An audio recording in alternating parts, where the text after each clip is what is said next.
Hay una sensación que casi nadie habla, pero que casi todos los que están viendo este vídeo han sentido. Es esa sensación extraña de estar trabajando en algo que un día te emocionaba muchísimo y de repente, sin ninguna razón y sin que nadie te haya dicho nada, sin que haya pasado nada malo, simplemente se apaga como si algo hubiera desconectado un cable por dentro. Ya no te apetece ni empezar, lo dejas para luego y ese luego nunca llega, pero lo peor es lo que pasa después. Te miras al espejo y piensas, ¿qué me pasa? ¿Por qué no puedo terminar nada? ¿Por qué soy así? Y allí empieza el juicio, el autoataque y la lista interminable de etiquetas que te pones. Soy un vago, no soy constante, sin fuerza de voluntad, incapaz de comprometerme con nada, y esas etiquetas, seamos totalmente sinceros, duelen y mucho. Duelen porque repites tanto que empieza a sentirse como si fuese verdad, pero hoy te voy a decir algo que quizás nadie te había dicho antes. No es tu culpa. Y no lo digo para hacerte sentir mejor. Lo digo porque hay una explicación científica real de por qué tu cerebro hace exactamente eso que te pasa. Y cuando la entiendas, no solo vas a dejar de atacarte, vas a empezar a entenderte de una manera completamente distinta y poder finalmente evitar que esto te pase tanto. Bienvenido a mi canal y hoy vamos a hablar de algo que yo le llamo la muerte interna y de la ciencia que hay detrás de ella. Antes de entrar en el cerebro necesito contarte algo sobre los rompecabezas. Imagínate que tienes un rompecabezas de 1000 piezas frente a ti. Al principio, cuando abres la caja y ves todas esas piezas desordenadas, hay algo que se activa en ti,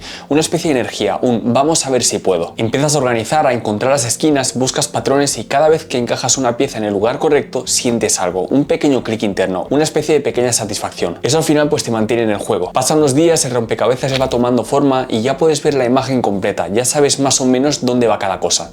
Y entonces llega un momento muy específico cuando solo falta una pieza, una sola.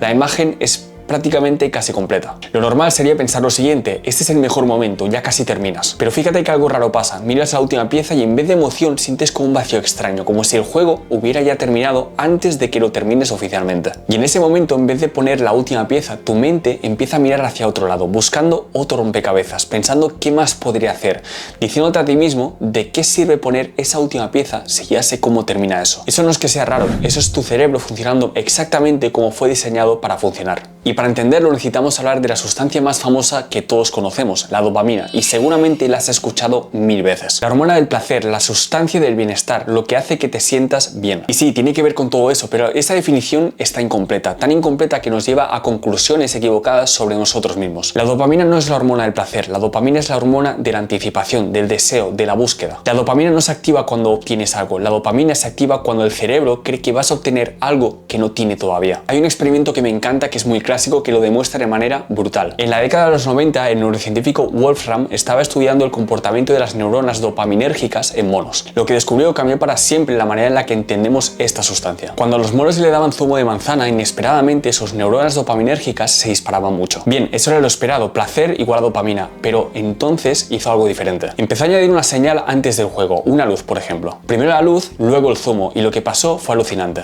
Después de varios intentos, las neuronas de dopamina dejaron de dispararse cuando llegaba el zumo y empezaron a dispararse cuando aparecía la luz. Es decir, el placer ya no estaba en recibir el zumo, estaba en saber que venía el zumo. Y cuando el doctor hizo lo más cruel, que fue encender la luz y no dar el zumo, los niveles de dopamina no se mantuvieron estables, cayeron por debajo del nivel base. Es decir, el cerebro no solo dejó de recompensarte, te castigó por no haber recibido lo que esperabas. Eso es lo que le pasa a tu cerebro cada vez que algo deja de emocionarte. No es que te hayas vuelto perezoso, es que tu sistema de dopamina ya resolvió el misterio, ya procesó la recompensa anticipada y ya no tiene nada más que anticipar. El rompecabezas ya no tiene piezas incógnitas y sin incógnitas ya no tienes dopamina. Ahora quiero que entiendas algo importante. Esto no le pasa igual a todo el mundo. Hay personas que pueden hacer la misma rutina durante años y sentirse relativamente bien. Llegan a su trabajo, hacen sus tareas y aunque no están emocionados, tampoco se sienten como con esa muerte interna de la que hablamos. Y eso está perfecto para ellas. Pero hay otras personas y probablemente tú seas una de ellas y estás viendo este vídeo, que básicamente tu sistema de dopamina es especialmente sensible a la novedad, especialmente reactivo a los desafíos nuevos, especialmente dependiente de ese estado que los neurocientíficos llaman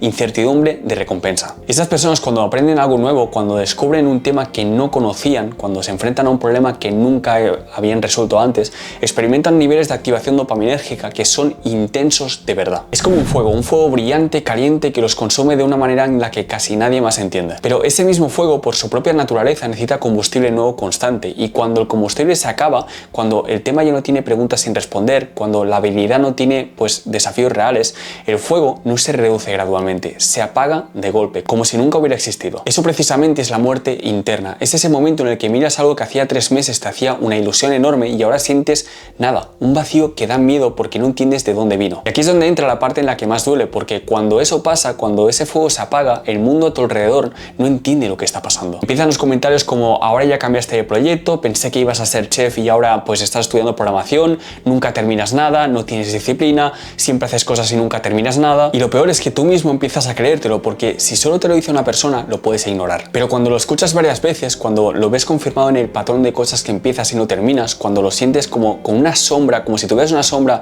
que te sigue en cada proyecto, o de proyecto en proyecto, de carrera en carrera, de identidad en identidad, ya no lo puedes ignorar, lo absorbes y entonces ese ciclo pues se vuelve tóxico. Encuentras algo nuevo, te emocionas, lo empiezas con todo y tu cerebro se llena de dopamina durante semanas o incluso meses. Te sientes vivo, productivo, enfocado, y luego llega la muerte interna y en vez de simplemente reconocerla y seguir adelante, te quedas atascado en el juicio. En el soy una persona incapaz de comprometerme, y ese juicio hace que empieces el próximo proyecto cargando ya con ese peso, con esa historia de fracaso encima, y todo, seamos totalmente honestos, todo se vuelve más difícil. Necesito que sepas algo: ese ciclo no es un fallo tuyo, es un sistema del cuerpo que no ha recibido el manual de instrucciones correcto. Hay un concepto de la psicología que explica por qué empiezas con ganas y luego lo dejas. A mí me gusta llamarle el fenómeno inicio-abandono. Cada vez que empiezas algo nuevo, pasas por varias fases. Al principio, cuando no sabes que no sabes, todo parece fácil, todo es nuevo, todo te llama atención y te metes sin pensar demasiado. Tu cabeza se activa mucho porque todo es diferente y por eso tienes tantas ganas. Luego viene el siguiente punto: empiezas a darte cuenta de que no es tan fácil, que hay mucho más de lo que esperabas, y ahí empiezas a rayarte un poco, pero también sigues motivado porque estás aprendiendo. Después llega el momento clave: ya sabes hacerlo, pero te cuesta, tienes que pensar, concentrarte, esforzarte, y aquí es donde mucha gente lo deja. Y si sigues, llega al punto donde ya te sale solo, lo haces en automático, ya no tiene misterio, ya no te reta, y ahí pasa algo importante: deja de emocionarte. Tu cabeza ya no recibe lo mismo desde eso y empieza a buscar otra cosa nueva. Para la mayoría de las personas este ciclo dura años por habilidad. Para las personas con cerebros de alta sensibilidad a la novedad puede durar meses o semanas o incluso días, dependiendo de la complejidad que tenga ese tema. Y aquí está el problema de verdad. Cuanto más inteligente eres, cuanto más rápido aprendes, cuanto más rápido mejoras, antes se vuelve automático y antes pierde la emoción. Quiero que pienses en alguno de los seres humanos más fascinantes de la historia. Por ejemplo, Leonardo da Vinci. ¿Sabes cuántos proyectos dejó incompletos? Historiadores calculan que terminó menos de 20 obras a lo largo de su vida. Tenía cuadernos llenos de inventos que nunca construyó, sistemas que nunca implementó, ideas que abandonó pues a la mitad. Durante siglos esto se interpretó como una falla, como una debilidad, como falta de disciplina. Y a día de hoy sabemos que era exactamente lo contrario. Da Vinci no abandonaba los proyectos porque fuera incapaz de terminarlos. Los abandonaba porque su cerebro ya había extraído el conocimiento que necesitaba. Nicolás Tesla, por ejemplo, comenzó muchos proyectos que nunca terminó. Su cabeza iba tan rápido que la mayoría no podía seguirle el ritmo. Saltaba de una idea a otra, sí, pero justo ahí es donde estaba su talento. Mientras otros solo veían dispersión, él era capaz de unir cosas que nadie más veía. No sé si te das cuenta a lo que me refiero. No es que estas personas fueran perfectas, no lo eran, y claro que esa forma de funcionar pues tiene un precio, pero muchas veces el problema no era una falta de capacidad, era otra cosa. Era un tipo de cerebro que necesitaba novedad, reto y misterio para encenderse de verdad. Un cerebro que cuando ya entiende algo deja de sentir lo mismo por eso y empieza a mirar hacia lo siguiente. Ahora necesito ser honesto contigo porque sería irresponsable de mi parte pintar todo esto como si fuera puramente positivo. La muerte interna tiene consecuencias reales, y cuando tu sistema de recompensas se apaga antes de que hayas terminado algo,